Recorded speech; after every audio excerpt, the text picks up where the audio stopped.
তো বন্ধুরা দেখো আজকে প্রায় পুরোপুরি 3 দিন পর ওর মাথায় জল দিচ্ছি, কারণ আজকে আমাদের এখানে বৃষ্টি একদমই হচ্ছে না।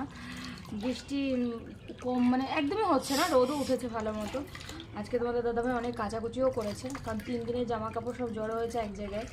আর এখানে মনসোনাকে মাথায় জল দিচ্ছি আজকে, ওর খুব ভালো লাগছে জানো, ওর খুব আরাম লাগছে, যে কারণে কিন্তু চুপটি করে রয়েছে। কিন্তু ভেবেছিলাম স্নান করাবো, কিন্তু কী বলতো আবার না একটু মেঘ করছে, তার জন্য স্নানটা আর করাবো না। আজকে হালকার মধ্যে মুছিয়ে দেবো, এই যে কাপড়টা দেখছি এটা ভিজিয়ে ভিজিয়ে শুকনো করে মুছিয়ে দেবো। আর মাথায় বেশি করে জল দিচ্ছি, যাতে করে ওর শরীরটা ভালো লাগে, ওর ঘুমটা ভালো হয়। 3 দিন ধরে স্নান নেই তো, মাথায় জল পড়েনি, যে কারণে কিন্তু একটু ওর শরীরটা কেমন করছিল, ঘুমোচ্ছিল না ঠিকঠাক, তার মধ্যে জ্বরও এসেছিলো তোমরা জানো। তো দেখি আজকে ইচ্ছা আছে ডক্টরের কাছে নিয়ে যাওয়ার। কতটা আরাম লাগছে।